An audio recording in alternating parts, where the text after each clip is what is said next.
అప్పుడు ముఖ్యమంత్రి ఉన్న చంద్రబాబు నాయుడు ఆయన మహబూబ్నగర్ జిల్లాని దత్తత తీసుకున్నాడు. ఆయన దత్తతలో ఉండే నేను అడాప్ట్ చేసుకుంటున్నా ఈ కరువు జిల్లా, దీన్ని అది చేస్తా ఇది చేస్తా పొడి చేస్తా అని మాటలు చెప్పి ఇష్టం వచ్చిన పునాదురాలు వేసిండు. కలవ కుర్తి మన్ను మశాన్ రకరకాల పునాదురాలు వేసుకుంటారు. ఉద్యమ సందర్భంగా నేను చేసే ఉపన్యాసాలలో నేను మాట్లాడేది ఈ పునాదురాలన్నీ ఎందుకు మనకు పట్క ఏడుస్తానుక చూస్తానుక ఏం లాభము, ఈ రాళ్ళని కృష్ణానదిలో అడ్డమేస్తూ చెక్కడమని అయితే భయం అనేది నవ్వే జనం చప్పట్లు కొట్టేది. ఒక్క డ్రాప్ వాటర్ కూడా పొలాలు పారడానికి రాలేదు. తత్ఫలితం ఏంది? Net result. What was net result? Palamuru జిల్లాలో ప్రతి తాలూకా కేంద్రం అంటే ప్రతి నియోజకవర్గ కేంద్రం నుంచి వలసలు పోవడానికి ప్రజలు ప్రతి బొంబాయి నుంచి బస్సు. కేసీఆర్ గారు ఒక ఉద్యమ నాయకుడుగా అందరికీ సుపరిచితులు. ఉద్యమ నాయకుడుగా ఆయనకు ఒక గౌరవం ఉంది, ఆల్ సడన్ ఒక గౌరవం ఉంది. ఎందుకు ఇవాళ ఇంత దిగజార్చుకుంటున్నాడో నాకు అర్థమవుతలేదు. ఎందుకనంటే మీరు పొద్దున్న లేస్తే రాత్రి వరకు చంద్రబాబు నాయుడు గారిని తిట్టండి. ఇప్పుడు వాళ్ళ ఆయననే కాదు, వాళ్ళ పార్టీలో ఉన్నటువంటి ఆ జగదీష్ రెడ్డి కావచ్చు, ఇంకోళ్ళు కావచ్చు, వీళ్ళు ఏంటంటే అదొక పెద్ద ఫ్యాంటసీ అన్నట్టు వీళ్ళకి. మా పార్టీ తెలంగాణ ప్రాంతంలో 22 ఏళ్ల క్రితం అధికారంలో ఉన్నది, ఇవాళ కాదు.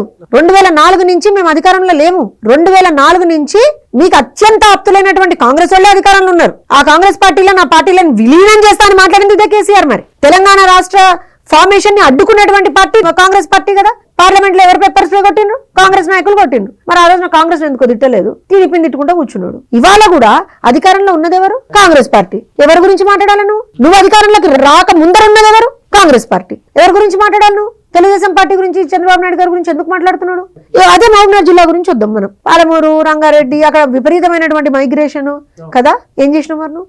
ఏం చేసిండ్రు అని అడుగుతున్నా. కేసీఆర్ గారు మీరు మైగ్రేషన్ ఆపడానికి ఏం చేసిండ్రు? పాలమూరు జిల్లా నుంచి మైగ్రేషన్ ఆపడానికి మీరు ఏం చర్యలు తీసుకున్నారు?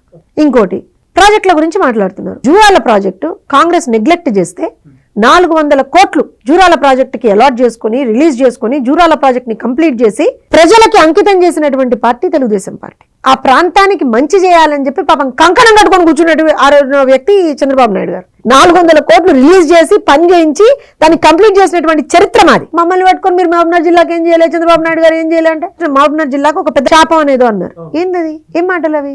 మీ స్థాయిలో మాట్లాడాల్సినటువంటి మాటలేనా అవి? ఎందుకు ఇట్లా మాట్లాడుతున్నారు మీరు? అధికారంలో ఉన్నప్పుడు అదే అహంకారం, ప్రతిపక్షంలో ఉన్న అదే అహంకారం. దీనివల్లనే కదా మీరు అధికారం కోల్పోయినరు, మీ దోస్తు జగన్మోహన్ రెడ్డి అధికారం కోల్పోయినరు. అహంకారం అనేటువంటిది చాలా చాలా చాలా ఫేటల్ అండి. మనం అధికారంలో ఉన్నా ప్రతిపక్షంలో ఉన్నా హుందాగా ఉంటే రాజకీయంగా మనుగడ ఉంటుంది. ఇష్టారీతిన మాట్లాడితే ఏం జరుగుతుంది? ఇప్పుడు నేను మాట్లాడలేనా? ఆయన కన్నా ఎంత చిన్నదాన్ని నేను. 2 నిమిషాలు పట్టదు కేసీఆర్ గారిని 4 మాటలు అన్నాక. Please subscribe to Leo news for more videos.